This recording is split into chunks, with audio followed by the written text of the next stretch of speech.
Salut copain, ça joue bien? Ouais, c'est sympa ta vidéo. Moi j'en ai aussi des anecdotes, hein. T'inquiète pas, j'ai aussi passé un peu du temps dans le monde du travail, hein. Voilà, voilà. D'ailleurs, c'est pas pour rien que je suis parti de la Suisse, c'est parce qu'on m'obligeait à aller travailler, quoi. Hein? Ils m'ont fait des chantages de pression, quoi. J'ai pas le choix, fallait que je travaille. Alors j'ai fait un autre choix, je suis parti. Ah, tu vois que moi, quoi. Voilà, voilà. Peut-être tu disais, bah, tu peux pas arrêter de travailler. Bah, tu vois, je comprends aussi. Tu vas me dire, bah, t'as des familles, t'as une famille, t'as des enfants à nourrir, machin, c'est pas évident. Hein? Mais pourtant, c'est la seule solution. Tu le sais aussi, quoi, que c'est la seule solution pour faire changer quelque chose, pour faire changer le système. Même pas sortir carrément de ce système, le changer, en créer un nouveau, quoi. C'est la seule et unique solution, quoi. Alors c'est clair qu'à titre individuel, le faire tout seul, ça va pas être la solution. Mais maintenant, faut faire une grève générale, quoi.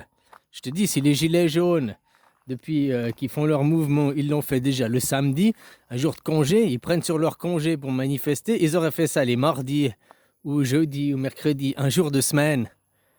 Ils auraient été beaucoup plus percutants. Parce qu'ils auraient fait chier les autres qui travaillent, ils auraient fait chier l'économie, ils auraient fait un gros impact.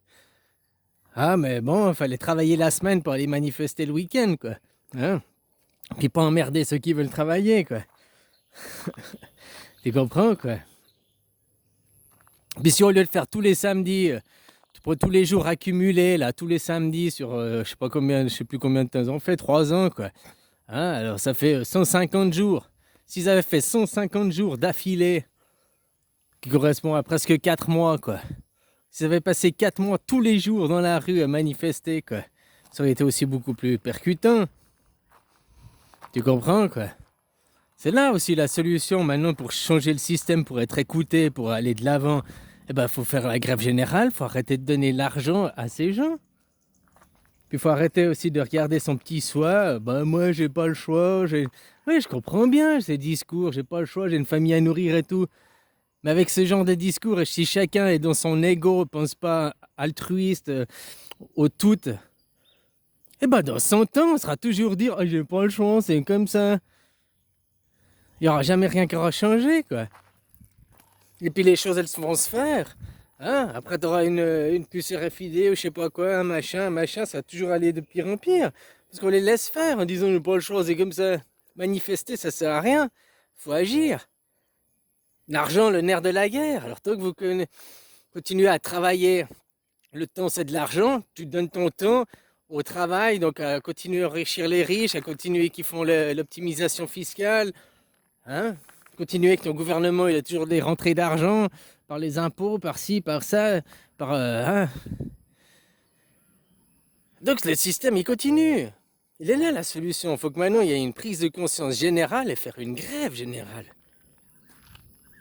Pour forcer ces gens à avoir la discussion, puis à demander ce que nous, le peuple, nous voulons. La démocratie, c'est le pouvoir par le peuple. Le peuple est souverain. Donc si le peuple maintenant il arrête de travailler puisqu'il est souverain puis il est pas respecté puis il arrête de travailler pour dire nous voulons notre souveraineté, nous voulons ci, nous voulons ça, en face ils n'ont pas le choix de se plier. Mettons qu'ils arrivent à appuyer sur des petits boutons du mental, hein, des gens puis mais c'est comme ça, mais on peut rien, l'histoire, blablabli, puis j'ai une famille à nourrir, puis j'ai ci, puis j'ai ça. Alors c'est clair qu'au titre individuel, bah si toi tout seul t'arrêtes de travailler, ça va pas changer. À part pour toi, ta vie, tu vas trouver une autre vie bien plus épanouie, oui. Mais au point de vue de la société, changer le système, ça va pas le changer. Là, il faut un impact global. Il faut que tout le monde arrête, quoi. Il faut un mouvement, une grève générale. Et encore dans les années 70, ça arrive encore de faire des grèves générales, machin et tout, quoi. Maintenant, les gens, ils font même plus des grèves. Il faut faire une autorisation de grève, demander le parcours. On va faire de là à là, on va passer là, de telle heure à telle heure. Hein? Enfin voilà, quoi. Alors, tu sais, bah, c'est ça le système, hein, c'est de faire la grève, quoi. Ou alors, il y a le système radical, c'est que la guerre, elles arrivent, puis bam, bam, bam, quoi. Ça, c'est aussi radical, sauf que ça va pas changer en bien, ça. Bah non, parce qu'après, il y a un macaron qui va pouvoir se lever puis dire ah, j'ai réussi à éviter le pire, machin. Maintenant, nous devons reconstruire notre nation. Maintenant, nous devons, bam là, unions-nous pour reconstruire. Ça va rien changer. Les gens, après, ils vont travailler, ils vont refaire les choses et tout, puis ça va être la même chose. Il n'y aura eu aucun changement, quoi.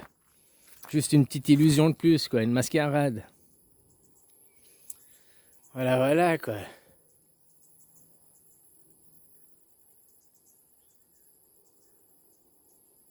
C'est ça qui manque dans le général global, quoi. Les gens qui ont une personnalité puis du courage. Le courage d'agir, le courage de faire des actions, quoi. Qui oui, peut-être que si on doit faire une grève générale 2 mois, peut-être pendant 2 mois, ça va être un peu la merde pour nourrir ta famille, machin et tout. Mais en même temps, derrière, si c'est pour arriver à une libéralisation, c'est pour arriver à reprendre le contrôle du système, quoi, et pas le laisser à des riches, que l'on doit servir les riches, le système d'esclavage moderne, quoi. Les riches, ils sont riches parce qu'ils vous exploitent, hein. C'est toujours ça, c'est toujours les classes, les castes, ça n'a jamais rien changé. Dans le fond, c'est toujours la même chose, juste qu'on on met d'autres mots, on dit non, c'est pas pareil. On dit que les gens y croient que de réaliser, d'affirmer, et puis de faire des actions. Comme je t'ai dit, manifester, aller dans la rue, Macron plus de pognon, ça va jamais rien changer, hein.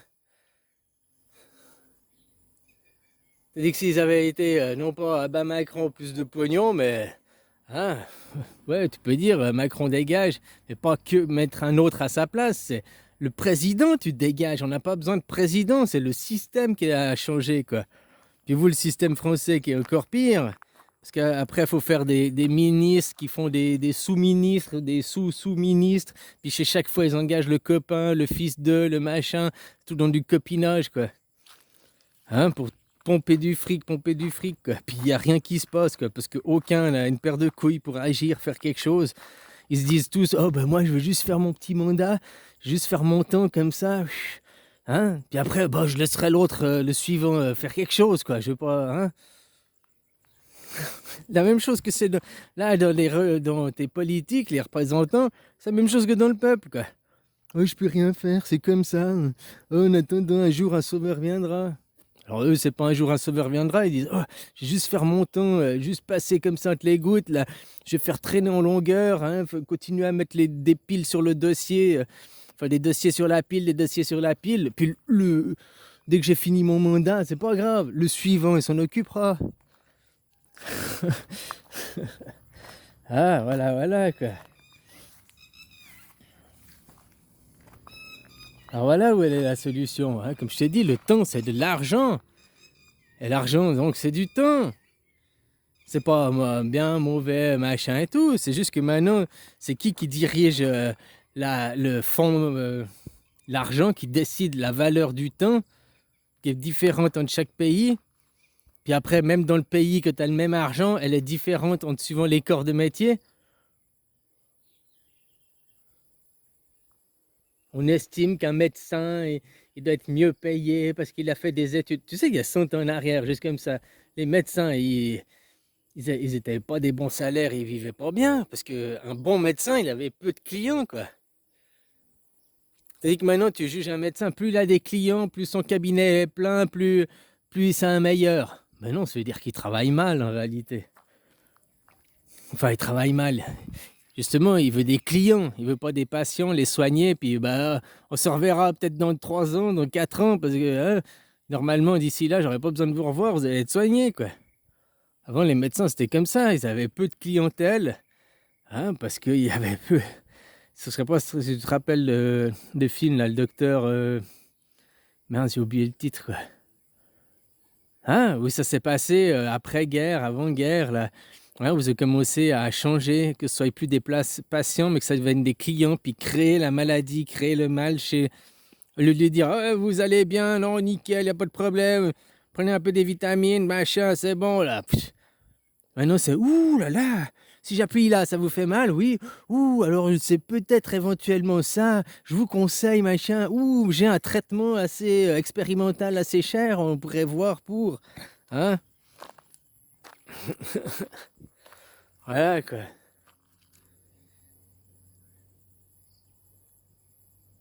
En Chine, c'était encore comme ça. Je sais pas si c'est encore comme ça maintenant, mais il y a une vingtaine d'années que j'avais regardé la chose. En Chine, justement, un médecin, s'il a beaucoup de patients, personne n'allait chez lui, ça veut dire que c'est un mauvais médecin. Parce qu'en Chine, c'est toi qui vas chez le médecin une fois par année. Puis le médecin, il te dit, il t'obscule, il te fait un diagnostic. Puis il dit, ah, vous manquez un peu de fer, vous manquez un peu de vitamine C, prenez du jus d'orange, machin, mangez des épinards. Puis voilà, quoi. Puis on se revoit dans un an faire un check-up, un diagnostic.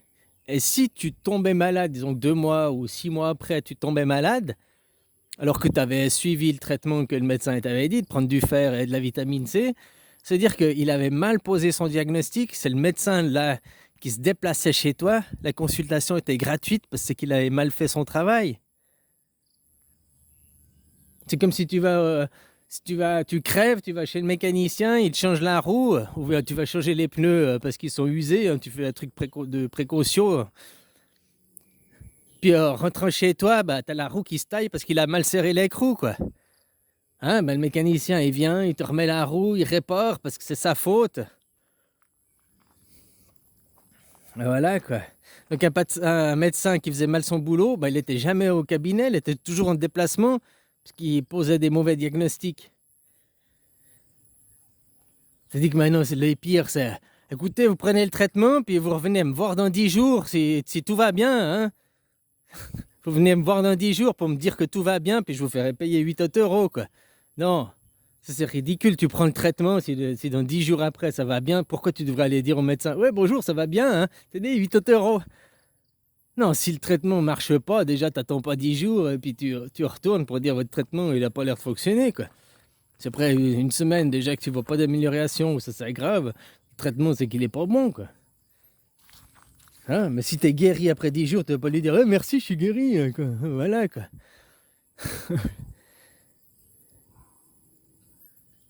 Alors il est là la solution, mais il faut que ce soit une solution non pas individuelle, mais collective.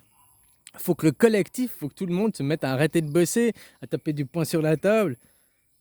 On a faim, on a faim. Hein? Puis vous dire, bah faut bosser, non, mais faut arrêter de bosser comme des glands, et puis plus voir tes enfants, puis... Hein? Et non, pourquoi tu travailles? Comme je te disais, nos grands-parents, ils allaient travailler parce que il y a... nos grands-parents, enfin, ils sont décédés, les miens, hein, et ceux qui ont 90 ans maintenant, quoi, tu sais, cette génération-là, quoi. Hein, parce que mes parents ont 70, 75 ans, donc tu vois, mes grands-parents, ils font 20, 25 ans de plus, hein.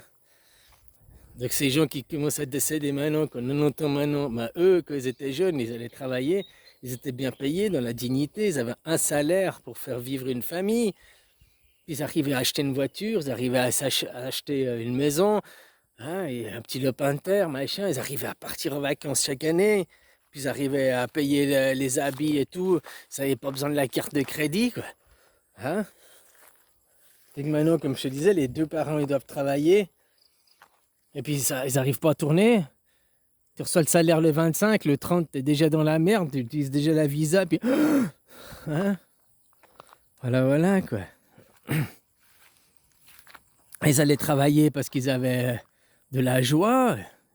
Ils travaillaient pour faire quelque chose de la société. Ils n'allaient pas juste pour j'ai pas le choix, il faut que je nourrisse mes enfants, il faut que je paye mes factures. Parce que maintenant, c'est ça, les gens ils vont plus travailler par plaisir, pour faire quelque chose de la société, pour faire quelque chose de leur vie. Ils vont travailler par obligation parce qu'ils sont obligés de payer les impôts, payer les. Ils ont même plus de quoi se payer un impôt entre copains, quoi. Hein? Mais faut filer à bouffer aux gamins, faut payer les impôts, faut payer le loyer. Tu vas travailler pour payer tes factures, quoi. Tu travailles plus que pour ça maintenant. Complètement aberrant, quoi. T'as plus de plaisir, t'as plus de joie, quoi. Enfin voilà, quoi. Et là la solution maintenant, c'est arrêter de travailler. arrêter de travailler pour éclater le système. Et c'est qui le chef? C'est le peuple. La démocratie, ça veut dire le peuple est souverain. Donc le peuple est souverain, c'est le peuple qui est roi, c'est pas ton président, les représentants, c'est pas l'Assemblée nationale, c'est pas tout ça. Eux, c'est juste des surveillants qui doivent veiller au bon grain. Mais c'est pas des chefs. Tu comprends? Des chefs, c'est les gens, les citoyens, les travailleurs. Puis dans une démocratie, le peuple est souverain et on est tous soumis aux mêmes droits. Mais maintenant, tu vois que le droit, il est à deux vitesses. Hein, entre un riche d'une certaine classe et puis un pauvre, un travailleur, ils ne sont pas soumis aux mêmes droits. La loi ne s'applique pas la même chose. Donc c'est pas des démocraties, ça, je suis désolé. Hein. Voilà, quoi, c'est de la pipocratie, quoi. On n'a qu'à vous pipoter, vous faire croire. Les gens, c'est, oh mais il a dit que, donc il a dit que. Oui, mais qu'est-ce qu'il fait? C'est parce que les gens ils disent qui compte, c'est ce que les gens ils font. C'est là l'essentiel. Parce que tu peux dire blablabla, blablabla, tu peux pipoter, tu peux raconter plein de conneries, tu peux mentir, tu peux. Hein? Mais ce qui compte, c'est ce que tu fais. Tu peux aller dire que tu vois les gens, non, moi j'aime pas mes enfants de toute façon c'est des connards, hein, je peux pas les saquer, blablabla. Tu peux parler comme une merde de tes enfants, juste pour pas montrer que ça. En fait, tu les adores et tout, c'est la prunelle de tes yeux, puis tu veux pas montrer une certaine faiblesse. Tu veux pas que les autres ils sachent parce que ça serait montrer une faiblesse. Il y en a, ils fonctionnent comme ça. Puis dans les faits, bah, t'en prends soin, tu les chouchoutes, t'es plein d'amour, tu joues avec. Hein? Tu vas pas juste travailler pour leur filer à bouffer, quoi. Tu passes du temps avec eux, à jouer, à tout, quoi. À dessiner, à faire des. Hein? Enfin voilà, puis à l'autre, c'est ouais, mes enfants, je les adore, c'est la première de ma vie et tout, quoi. Hein? Puis tout ce qu'ils font, c'est aller bosser, qu'ils rentrent du boulot, c'est ta gueule, ferme ta gueule, je vais pas écouter la télé, machin, va jouer sur la route, tu me casses les couilles. Hein? Alors il y en a qui ont des blabla, oui, mes enfants, ma famille, c'est plus que tout, blablabli, blablabla. Mais dans les faits, bah, ils sont parents absents, parents démissionnaires. Puis il y en a qui vont dire, mes enfants, de toute façon, c'est que des gamins, blablabli, blablabla.